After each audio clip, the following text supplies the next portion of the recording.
Alhamdulillah, syukur pada Allah, dengan segalanya datang daripada Allah. Kehendak kita, hati kita untuk bersama dalam majlis ilmu ini pun dengan keizinan Allah. Kita bersyukur di atas nikmat ini. Alhamdulillah, sebulan sekali kita bertemu, sempat kita bersama-sama untuk zikir al-ma'thurat. Mudah-mudahan secara berjemaah lebih barakah.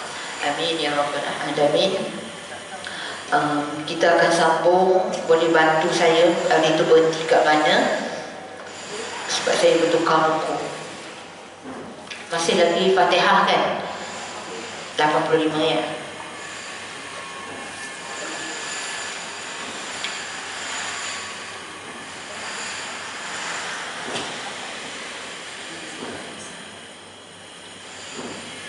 Maknanya masih lagi dalam tajuk rukun Fatihah. Betul? Ya. 85 tu imam sunat diam selepas amin tu dah. Itu dah. Okey, maknanya peringatan tu dah pula. Peringatan tu belum. Oh, peringatan tu dah. Surah-surah yang sunat dibaca ya. Okey. Okey, kita cuba habiskan hari ini.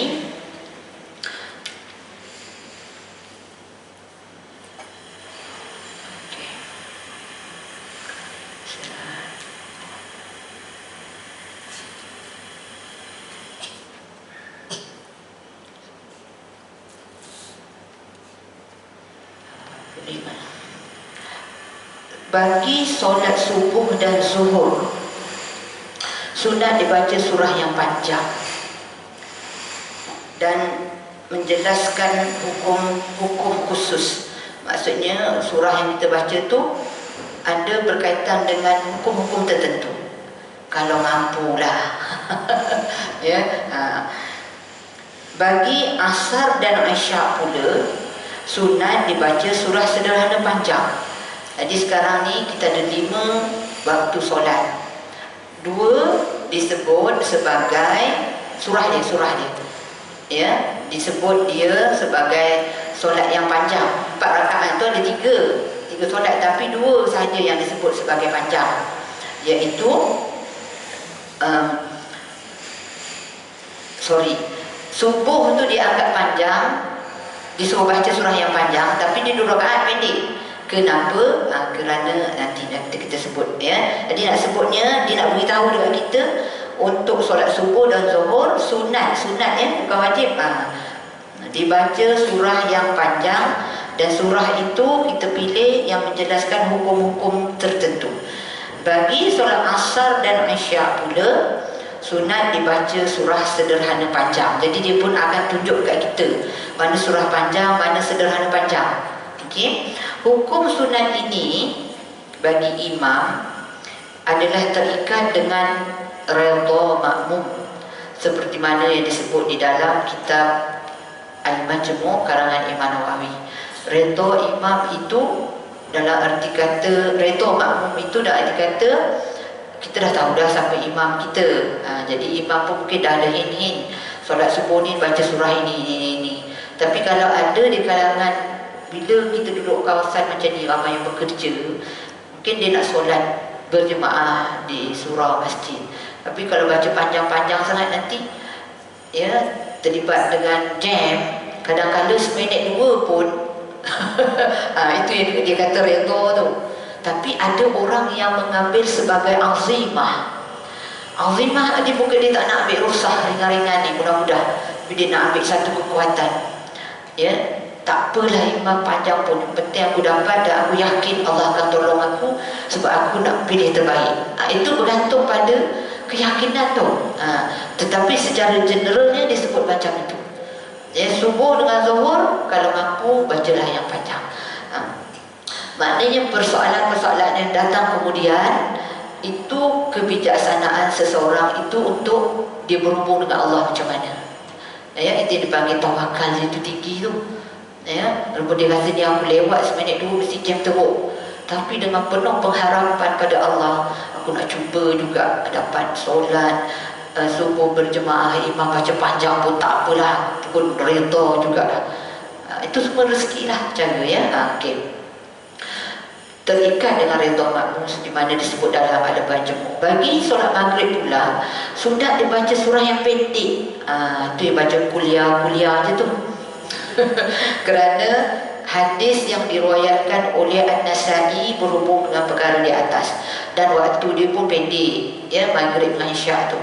Jadi zahir daripada kata-kata Imam Nawawi, subuh adalah sama dengan zuhur. Dia anggap subuh dengan zuhur tu walaupun dia dua rakaat pendek je lah, tapi surah dibaca panjang. Kenapa? Untuk nak cover yang pendek 2 rakaat tu bila baca surah yang panjang. Sebab dia kata zuhur dengan subuh tu sama, tersebut bilangan rakaat dia tak sama, ya, tapi surah itu pandangan daripada Imam Nawawi.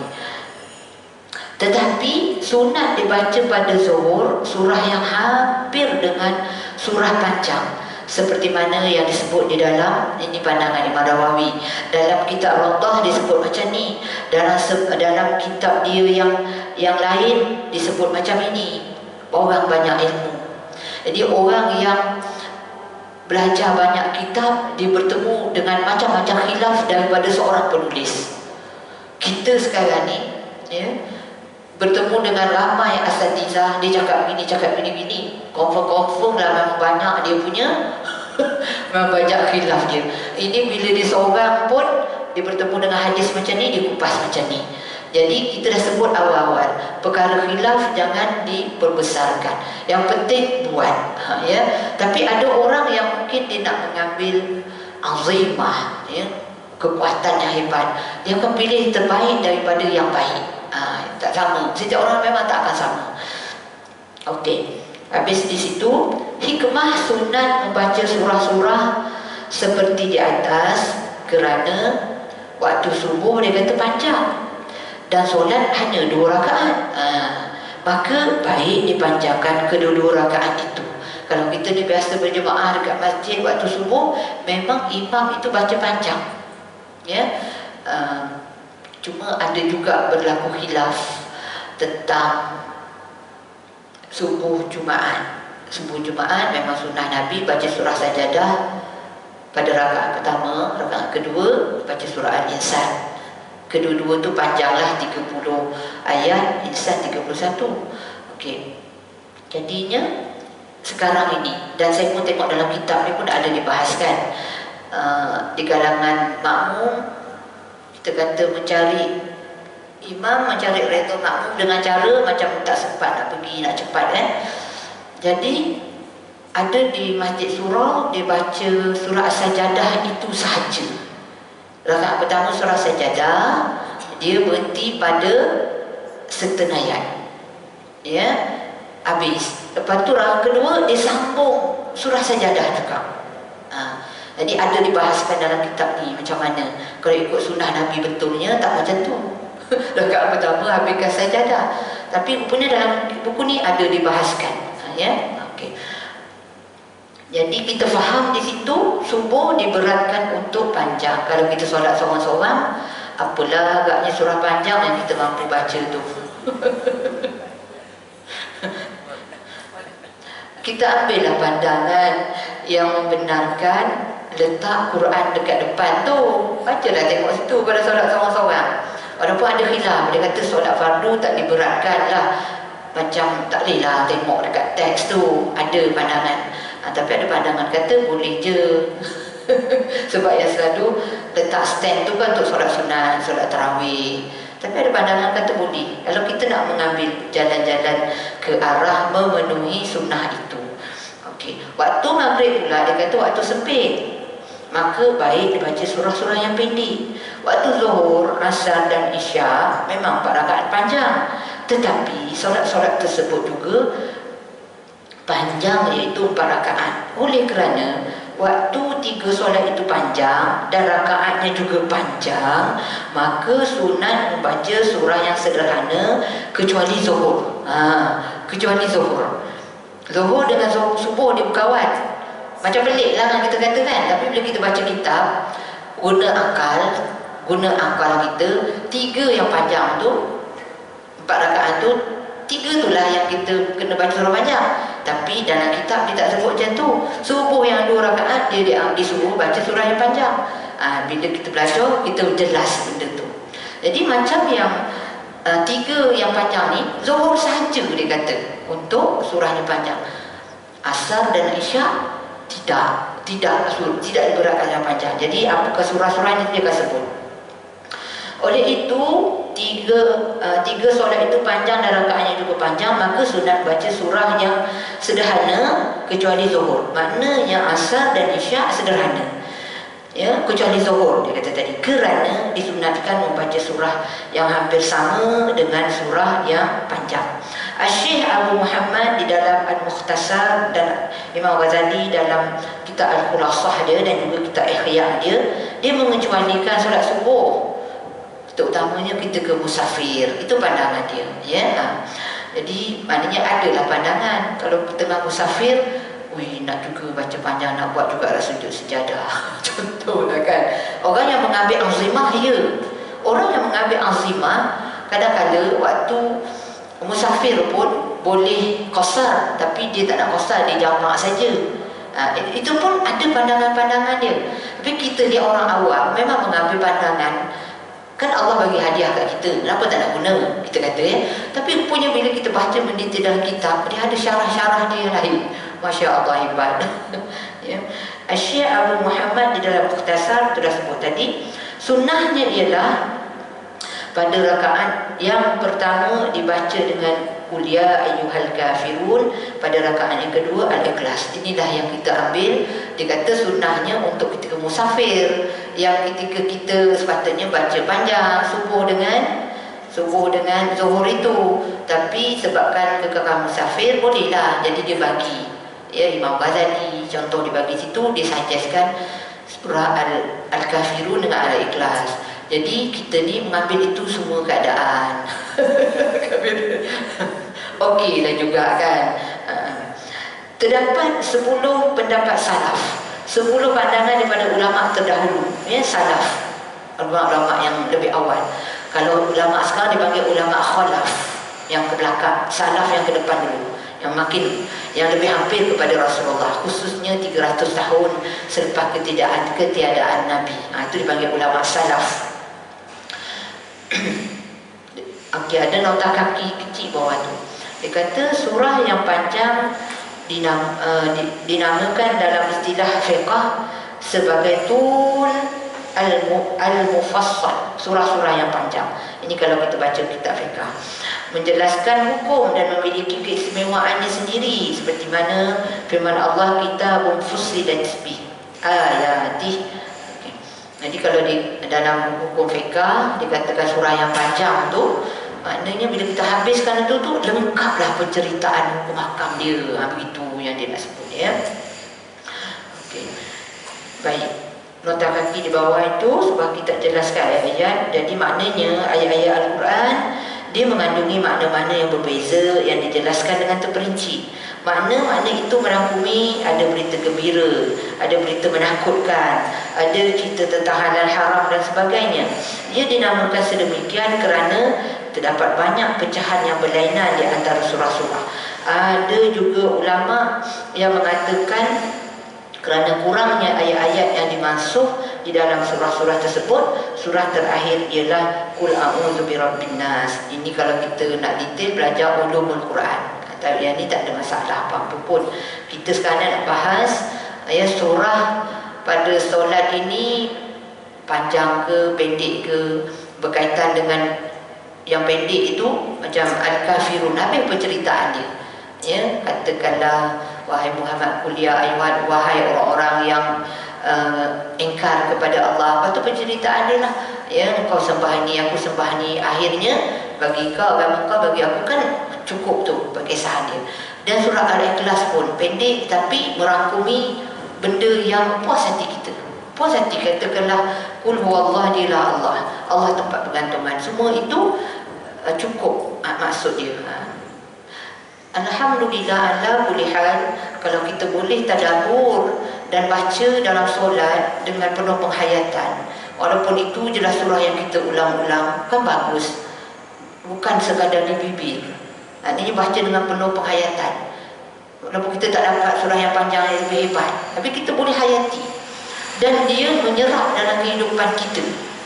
Kan sangat bagus. Ya. Terdapat 10 pendapat salaf mengenai surah yang panjang. Masya Allah, As-Saffat,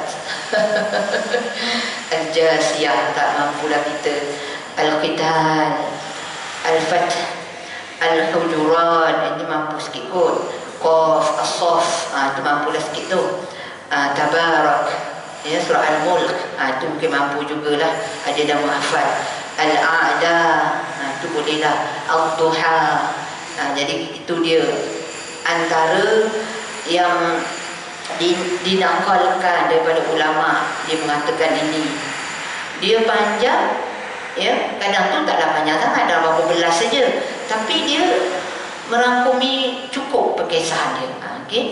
Imam Nawawi dia mentarjihkan, ya, maknanya dia mengulas, dia mensyarahkan di dalam kitab Ad-Daqaiq dan dalam kitab At-Tahrir bahawa surah panjang ialah surah Al-Hujurat, sama macam ke atas tadi. Berdasarkan pendapat tersebut, surah yang panjang Al-Hujurat, Al-Qamar, Ar-Rahman. Ar-Rahman tu memang panjang tu. Tapi dia pendek-pendek. Ar-Rahman, Allama Al-Quran, dia punya bilangan tu banyak, tapi dia punya tu pendek-pendek. Ada surah yang dia bilangan tak banyak, tapi dia panjang-panjang. Mengah juga kita habis dia. Ada surah yang panjang dan bilangan pun banyak. Itulah surah, kita kata surah Al-Baqarah, ya, 285. 285 ke 286? 286 Al-Baqarah. Dah. Surah paling panjang 286 kan ke 285? Saya pun dah confuse. Okey, Masya Allah. Kalau surah Al-Baqarah tu disuruh 3 juzuk tu, kalau kita tengok stand pun, muak juga menghabis tu. Ya. Tapi benda ni mungkin boleh dibuat waktu malam, ya, seorang-seorang, waktu solat sunat, kita buat azam nak cuba habiskan, ya, sekali seumur hidup contoh. Tak pernah buat lagi kan, jadi tak kena buat sekali tu. Surah Al-Baqarah, Masya Allah. Okey, tengok pula itu dia dah bagi surah-surah yang panjang.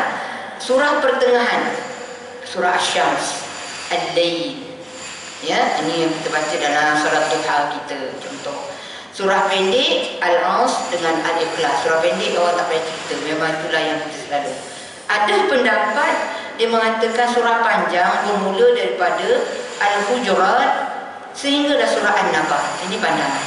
Ya, kita tengok daripada surah Al-Hujurat hingga An-Naba. Surah sederhana panjang pula dia kata bermula daripada An-Naba sehingga Ad-Duha. Manakala surah pendek daripada Ad-Duha hinggalah An-Nas. Ini yang kita memang guna pakai. Daripada Ad-Duha hingga An-Nas, maka masa kita kecil dulu, itulah yang kita panggil muqaddam kita. Kita belajar AI dulu, lepas tu disambung daripada Ad-Duha sampai An-Nas. Itu orang dulu dah preparekan untuk kita. Jadi kita dulu menghafal tu, ingat sampai hari ni. Boleh ingat lagi Ad-Duha sampai An-Nas. Tapi masa tu mulut je lah, panjang pendek ke apanya tak berapa nak betul lagi. Sifat huruf lagi lah hancus. Ya. Tapi hari ni bila kita direzekikan umur yang panjang, kita lihat balik apa yang kita baca, yang kita hafal tu membantu untuk kita baiki, ya, tajwid dia. Kita dah hafal, tapi kita bila tengok tajwid dia, aku dah boleh masukkan tajwid sifat huruf daripada apa yang aku hafal. Cantik dulu, ya, orang dulu bagi macam tu. Hari ini sistem berbeza. Cara anak-anak kita belajar, dia lebih cepat boleh kenal, dia boleh cepat bertajwid, ya, daripada Iqra ataupun qiraati itu dah diasuh. Begini keadaan dia, kau kena baca gini. Begini keadaan dia macam ni. Jadi bila dia baca tu, naik Quran memang cantik dia punya tajwid. Tapi dalam bab hafalan, ya, tidak diasuh. Kecuali dia pergi sekolah agama, semua hafal, adalah kaedah itu. Okey.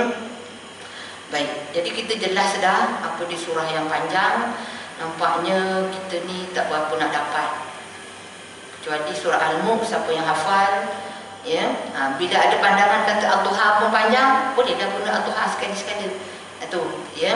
Ar-Rahman mungkin ada dah hafal. Al-Hujurat pun mungkin ada hafal, itu masuk kategori yang panjang. Sederhana Asy-Syams dan seumpama dengannya lah Al-Lail. Pendek, dia ada berbagai pandangan. Kan? Jadi maknanya dalam solat kita kebanyakan kita akan buat yang pendek je, iaitu daripada Ad-Duha hingga An-Nas, pandangan yang ketiga. Okey. Jadi sekali-sekala masuk pada surah sederhana, ambillah daripada pandangan yang kedua yang dikata Asy-Syams dengan Al-Lail, itu sederhana. Dan tambahlah sekali-sekala juga yang panjangnya, ya, Al-Mulk 30 ayat itu. Ya, Al-Mulk boleh je baca waktu siang, tapi sebab kita dah selalu baca malam, rasa macam boleh ke Al-Mulk baca siang? Macam boleh tak kita kata? Boleh, dia masuk kategori panjang. Kita nak buat waktu solat zuhur kita, maknanya yang kita dah hafal sikit-sikit tu bawa dalam solat, barulah ingatan tu lama, ya. Okey. Apa faedah dekat sini? Menurut Ibnu Abdul As-Salam, Al-Quran terbahagi kepada dua bahagian, iaitu ayat yang afdal, seperti ini perbahasan lain yang lebih utama daripada ayat-ayat itu, ada dipanggil ayat afdal, iaitu ayat kursi. Dan ayat yang kurang afdal seperti surah Al-Lahab, itu yang ada baru ni, seorang dia lebih tu pada mak saya, tapi saya panggil dia kakak. Kita berusrah, tapi dia tak nak tanya dah usrah. Dia kata, maaf Ustazah, umur dah 70-an, dia kata nanti tanya macam benda tidak ada related dengan usrah kita. Nampak sangat macam dia tak cerdik. Ada orang tua kan, orang tua tanya dengan orang muda dalam grup ramai orang muda, dia pandai cara tanya, dia cuit-cuit Ustazah sebelum balik. Ingat nak tanya apa? Ustazah, betul ke kita tak boleh baca surah Al-Lahab? Tabbat yada abi lahabin wa tabb. Orang dulu kan hafal je yang pendek-pendek tu kan. Jadi bila dia ada dengar kata tak berapa ni, dia macam tak puas hati lah. Tapi nak menghaji pun tak hati. Dia tanya dengan kita. Rupanya mungkin pandangan yang dia highlight pada dia tu masuk dalam kategori kurang afdal je, bukan tak boleh. Dia fikir macam bila orang sebut, orang dulu bila penerimaan dia tu orang kata kurang afdal, tak tahulah, dia tak faham maksud afdal pun. Saya pun nak tanya ya, kita tak faham afdal, tapi orang faham je maksud afdal. Dia kata tak boleh, betul tak boleh. Allah, kan tak boleh. Kita jumpa ni sekarang ni kurang afdal, ya. Apa sebab kurang afdal itu? Sebenarnya memang boleh dia baca, tapi itu kutukan Allah, ayat kutukan. Jadi macam tak berapa ni, tapi boleh baca. Ayat yang afdal seperti ayat kursi, dia adalah memang semuanya kalam Allah. Kalam Allah tu maksudnya kata-kata Allah, ya. Dan kata-kata Allah itu yang menunjukkan dia itu afdalnya kerana menceritakan tentang Allah sendiri. Itu yang ayat kursi itu lebih afdal. Kalam Allah mengenai Allah. Manakala ayat kurang afdal ialah kalam Allah juga mengenai selain daripada Allah, seperti perkisahan tentang Abu Lahab dalam surah Al-Lahab. Tidak sepatutnya secara berterusan dia kata membaca ayat-ayat yang afdal dan meninggalkan ayat yang kurang afdal. Jadi di sini ada sandarannya. Kerana Rasulullah tidak pernah melakukan sedemikian dan membawa kepada meninggalkan dan melupakan sebahagian daripada Al-Quran. Jadi boleh je nak baca tabbat yada abi lahabin wa tabb. Okey, memang itu pun dulu kecil-kecil kita hafal ayat itu. Okay. Jadi ini dia membahaskan mana ayat afdal dan kurang afdal. Okey. Sunat membaca surah As-Sajdah dan surah Al-Insan sepenuhnya dalam subuh pagi Jumaat. Kita sampai part ini. Okey. Sunat dibaca surah As-Sajdah pada rakaat pertama solat subuh hari Jumaat. Sunat. Ni kan bracket kan sunat. Sebab Ustaz selalu sebut dalam masyarakat kita ni dah macam rasa setiap Jumaat tu wajib. Kalau imam tu tak baca, bising nanti. Apalah imam ni. Jadi ni sunat. Okey. Pada rakaat kedua pula sunat dibaca dengan surah Al-Insan dengan sempurna. Bila sebut dengan sempurna, As-Sajdah 30 ayat rakaat pertama, Al-Insan 31 ayat. Ya, kerana ittiba. Ittiba itu mengikut seperti yang Nabi pernah buat, yang diriwayatkan oleh hadis diriwayatkan oleh Bukhari dan Muslim. sekiranya seseorang meninggalkan surah As-Sajdah pada rakaat pertama, ini pagi Jumaat ni, ya, disunatkan baginya membacanya pada rakaat kedua bersama dengan surah Al-Insan. Masya Allah, ada pandangan macam tu, ya. Cuba nak dapatkan dia punya tu. Sekiranya seseorang itu hanya membaca sebahagian, di sini, dari membaca sebahagian daripada dua surah itu dan membaca selain daripadanya, maka ia telah menyalahi sunnah. Menyalahi sunnah. Jadi menyalahi sunnah ini dosa besar ke? Okay. Tidak, ya. Cuma tidak selari dengan Nabi pernah buat lah. Itu maksud menyalahi sunnah. Menurut Al-Fariqi, sekiranya waktu telah sempit untuk membaca kedua-duanya, maka dibaca sekadar yang termampu, walaupun satu ayat daripada surah As-Sajdah dan sebahagian surah Al-Insan. Kalau baca satu ayat surah As-Sajdah dan sujud itu tak kita buat, tak apalah. Sebab disebut kat sini, sunat baca surah As-Sajdah bukannya sunat untuk sujud sejadah. Itu yang ustaz selalu cerita. Tapi sebabkan kita ni, ya, sukalah ada kelainan sikit sekali-sekala kita katakan. Tapi sebab dengan tidak ilmu, bila imam tu macam tak buat, macam kita bising-bising macam tu. Sedangkan sandarannya ada macam ini. Waktu sempit sangat. Kita, contohnya kita solat seorang-seorang, tak pergi masjid surah. Nak dapat sunnah baca surah Sajdah. Di sini pendapat kata walaupun satu ayat baca je lah. Tapi tak adalah kita sujud tu. Kalau sujud tu pada ayat yang ke-15 kan. Okey. Menurut Al-Azra'i, dia kata tak pernah, ya, Azra'i, dia kata tak pernah saya jumpa pendapat begini yang baca satu ayat tu kecuali pandangan daripada Al-Fariqi. Jadi di sini naknya apa? Besarnya khilaf, ya, besarnya khilaf. Maknanya Fariqi ni siapa? Sama baik, sama ilmu macam kita ke? Tak, hebat juga dia, ya. Ini tapi Azra'i kata dia tak pernah jumpa pula pandangan macam tu berjadi Fariqi. Jadi mereka tak adalah bergaduh. Tak adalah bergaduh.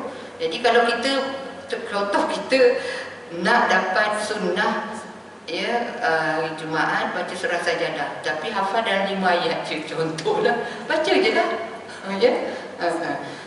Sebab itu dia kata boleh. Itu ada pandangan. Siapa pendapat siapa? Al-Fariqi. Okey. Baik. Tidak sunat membaca As-Sajdah dan juga Al-Insan secara berterusan setiap kali subuh pagi Jumaat. Ini Imam Nawawi tulis ni dalam kitab Mughni Muhtaj yang kita baca ni. Diriwayatkan daripada Abu Ishaq dan Ibnu Abi Hurairah bahawa tidak disunatkan membaca kedua-dua surah itu secara berterusan untuk menunjukkan bahawa ia bukanlah wajib. Sebab kalau Nabi dulu buat, Nabi ada je, dia tak buat. Tapi kalau kita buat, setiap pagi Jumaat buat, lepas tu adalah datang anak-anak kecil, ya, sekolah rendah, setiap kali Jumaat bapak dia bawa. Takut kalau tidak diberi kefahaman, dia terpahat dalam fikiran dia, hari ni Jumaat. Masa dia kecil-kecil dia ikut.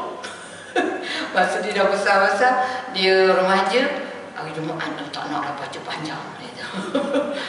Jadi mungkin tak terpahat pada dia wajib. Mesti akan buat macam tu. Itu di sini dia kata tidak disunatkan membaca kedua-dua surah itu secara berterusan untuk menunjukkan bahawa, ya, untuk dijauhkan kita mengatakan hukum dia itu wajib.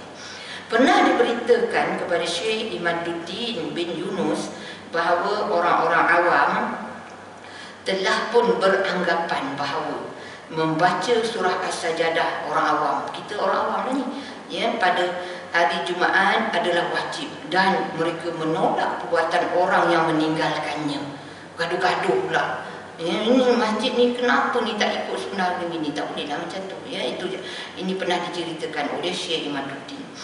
Maka Syekh berkata, ya, Syekh tersebut berkata, kamu bacalah pada satu waktu dan tinggalkanlah pada waktu yang lain, maka mereka akan tahu bahawa ia bukannya wajib, ya. Habis perbahasan tentang rukun solat yang Fatihah. Walaupun Fatihah, tapi dibahaskan juga surah-surahnya, ya, untuk kita mendapat sedikit kefahaman daripada situ. Baik, ada 10 minit lagi kita nak masuk tajuk yang baru insya-Allah, tapi saya ada hajat, walaupun mungkin di kalangan kita dah pernah tengok benda ni, dah pernah dengar, tapi baru ni saya buat kat beberapa tempat. Dia kata, ustazah, walaupun kita tahu lebih kurang macam tu, mungkin kita dengar seorang-seorang, tapi dia tak zuk dan tak rasa nak laksana. Dia kata gitu. Jadi atas memikirkan begitu, saya pun bersikap adil pada jemaah yang ada pada hari ini, ya, untuk kita tengok sama-sama.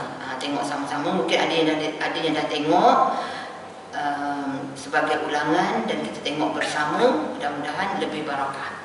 Ya. Apa dia? Video apa? Video guru yang mengajar ini, buku yang kita tengok ni, yang Dr. Hasnan terjemah ni. Banyak kuliah-kuliah dia di mana-mana, kadang-kadang orang videokan. Antaranya tentang banyak persoalan yang berlaku khilaf juga. Tetapi kita kalau nak keluar daripada khilaf dan kita ada panduan pada kitab dia, kita cuba ikutlah yang ini. Sekarang mungkin kita tidak ada keperluan, tapi mungkin setahun 2 tahun lagi kita terlibat dengan benda itu. Itu sebab Ustaz sebut dekat sini, apa-apa pun semua kita berilmu dulu. Jadi besok lusa kita nak beramal, tidaklah main ikut-ikut. Okay. Tentang apa, kita pun dah sampai hari tu. Kita dah sampai belum? Belum sampai kot. Belum sampai yang tu. Ya.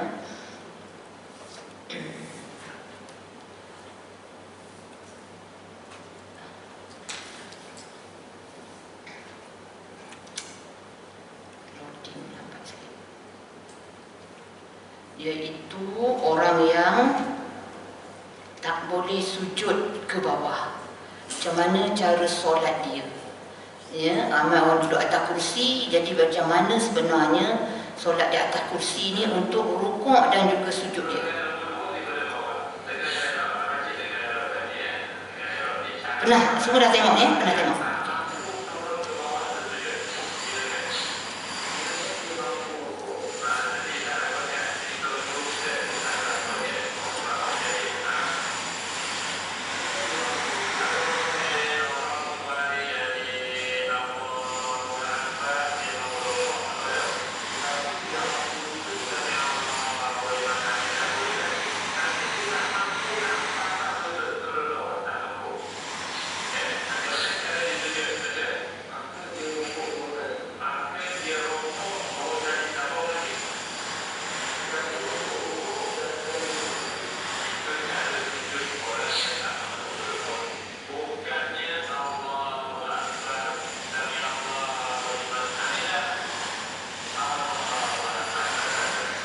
Nampak Ustaz kata batal. Ustaz kata batal. Ramai yang macam tu. Nanti ya.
28. Ustaz dia memang waktu dia ajar kita, dia suruh tengok buku.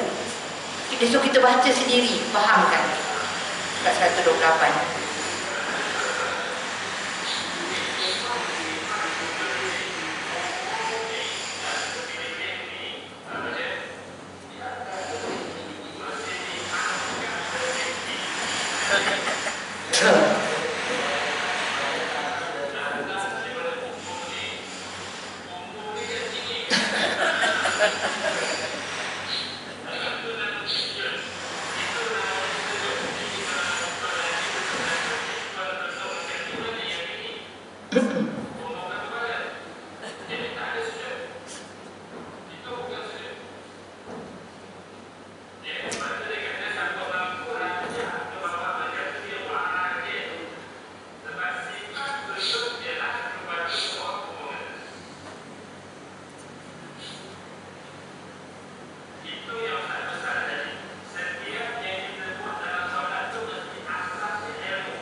Ni nak habis dah ni. Jadi benda tu buka muka surat 35. Kita dah belajar dah dulu. Tapi kelepetkan lah untuk kita bila-bila kita nak rujuk, nak maklum dekat orang, kita ada sandaran kita. Surat 35. Sekiranya dia mampu rukuk tetapi tidak mampu sujud. Ini kebanyakan orang kan, perenggan yang bawah tu. Maka dia rukuk 2 kali. Itu poin dia tadi. Sekali untuk rukuk dan sekali untuk sujud. Sekiranya dia mampu tunduk lebih daripada tahap rukuk, maka rukuk dia tadi macam biasa dan sujud dia itu melebihi tadi macam Ustaz tunjuk tadi ya. Itu untuk orang yang memang tak boleh turun. Tapi dia kata sekiranya dia hanya mampu berdiri dan berbaring, tak mampu duduk. Ini kita dah pernah sebut dulu ni ya. Dia berdiri dan duduk. Nawawi kata tak raudhah ijtihad. Itu makna pergi step selanjutnya lah. Tapi isu kita hari ni, orang terus-terus duduk atas kursi itu memang kena maklum dia, kena berdiri.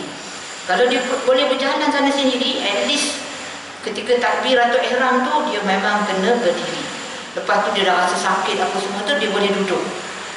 Lepas tu rukuk dia macam mana, tengok dia boleh bangun untuk rukuk tak. Kalau dia boleh, dia rukuk macam biasa. Sujud dia macam mana, bukan duduk macam tadi tu, tak. Maknanya dia rukuklah 2 kali. Maknanya akan jadi 3 kali dah rukuk dia, 2 lagi tu untuk sujud. Benda ni banyak dah ulas, tapi bila tak tengok dalam bentuk video atau bentuk dibuatkan, jadi kita macam mana sebenarnya, macam mana. Dan ramai yang dia tak nak buat. Dia buat sebab dia selalu tengok orang dulu solat atas kursi ni, dia sujud di atas kursi, jadi dia ikut orang yang pernah diikut. Tu Ustaz kata tadi, kita mesti ada ilmu dulu baru kita buat. Jadi ilmu dia tu ilmu tengok dekat orang. Orang tu tahu daripada siapa, wallahu a'lam. Apa sandarannya, wallahu a'lam. Tapi ya.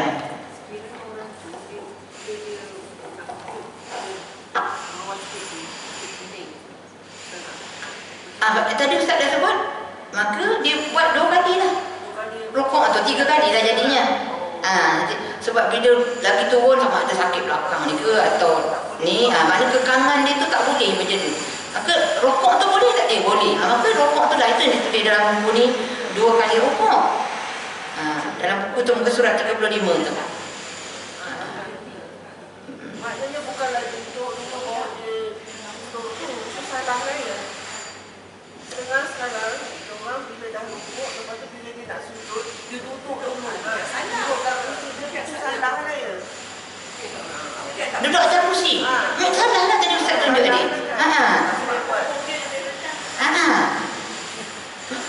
Itu kita tengok video tu.